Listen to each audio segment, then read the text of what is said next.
রাসূলুল্লাহ সাল্লাল্লাহু আলাইহি সাল্লাম বলেন, তোমরা 60টি ধ্বংসাত্মক অপরাধ থেকে বাঁচো। এমন 60টি অপরাধ আছে যে অপরাধ তোমাদেরকে ধ্বংস করে দিবে। ক্বালু ওয়া মা হুন্না ইয়া রাসূলুল্লাহ। সাহাবীগণ বললেন, হুজুর এই 60টি অপরাধ কি আপনার কাছে জানতে চাই।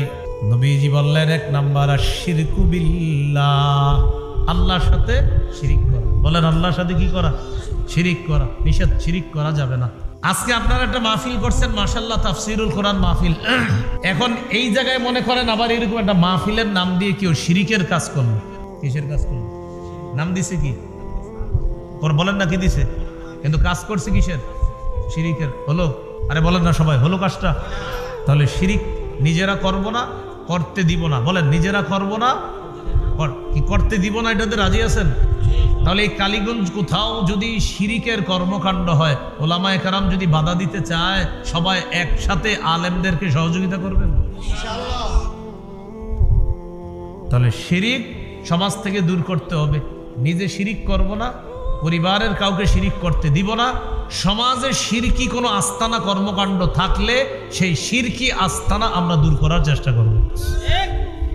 সূরা নিসার 48 নম্বর আয়াতে আল্লাহ বলেন, ইন্নাল্লাহা লা ইয়াগফিরু আন ইউশরাকা বিহি, নিশ্চয় আল্লাহ তাআলা তার সাথে শিরিকের অপরাধ আল্লাহ ক্ষমা করেন না। সূরা মাঈদার 72 নম্বর আয়াতে আল্লাহ বলেন, ইন্নাহু মান ইউশরিক বিল্লাহ ফাকাদ হারামাল্লাহু আলাইহিল জান্নাহ, যে ব্যক্তি আল্লাহর সাথে শিরিক করে তার উপর আল্লাহ জান্নাত হারাম করে দেয়। ওয়া মাওয়াহু জাহান্নাম, তার ঠিকানা হলো জাহান্নাম। ওয়া মাওয়াহুন নার, তার ঠিকানা আগুন জাহান্নাম। সূরা জুমারের 65 নম্বর আয়াতে আল্লাহ বলেন, ওয়ালাকাদ উহিয়া ইলাইকা ওয়া ইলাল্লাযীনা মিন ক্বাবলিক লাইন আশরাকতা লায়াহবাতান্না আমালুকা। নবীর প্রতি আল্লাহ ওহী নাজিল করে বলে, হাবিব, যদি আপনি শিরিক করেন আপনার সব আমল বরবাদ হয়ে যাবে। আমাদের নবীকে আল্লাহ ধমক দিতেছে, আপনি যদি শিরিক করেন অবশ্যই অবশ্যই আপনার আমল বরবাদ হয়ে যাবে। আমাদের নবী কখনো শিরিক করবে না, করতে পারেন না। আমাদের নবীকে ধমক দিয়ে আসলে আল্লাহ আমাদেরকে বুঝাইতেছে, সাবধান, তোমরা কখনো শিরিক করবা না, শিরিক করলে সব আমল বরবাদ হয়ে যাবে। নবী বললেন ধ্বংসাত্মক অপরাধ 60টি, এর মধ্যে 1 নম্বর হলো শিরিক করা। শিরিক করলে এই দুনিয়া ধ্বংস, আখিরাতও ধ্বংস, সমাজ ধ্বংস হয়ে যাবে। একটা শিরিকের আস্তানা হাজারো মানুষকে ঈমান থেকে দূরে নেওয়ার জন্য যথেষ্ট।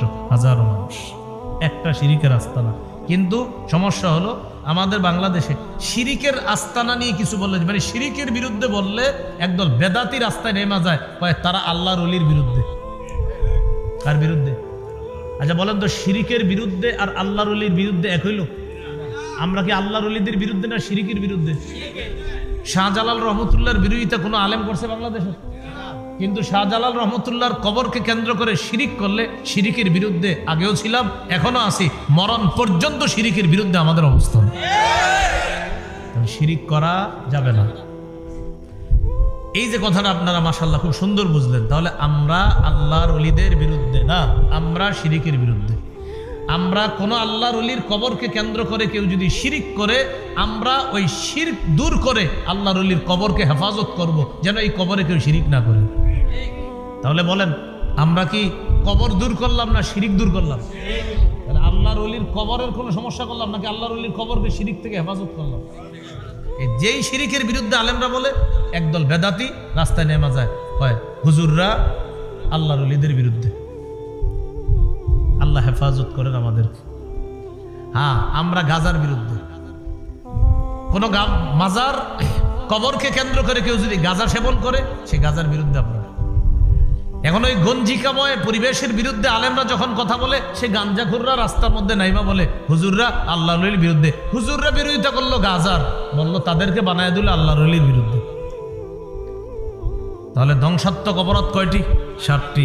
1 নাম্বার শিরিক করা। শিরিক করলে সব ধ্বংস হয়ে যাবে। এই জন্য প্রিয় ভাইয়েরা, আপনাদের এই কালীগঞ্জ বলতেছি, যেহেতু আপনাদের এলাকা, এখানে শিরিকের গন্ধডন্দও যদি থাকে কোথাও, চেষ্টা করেন এই গন্ধ দূর করার জন্য।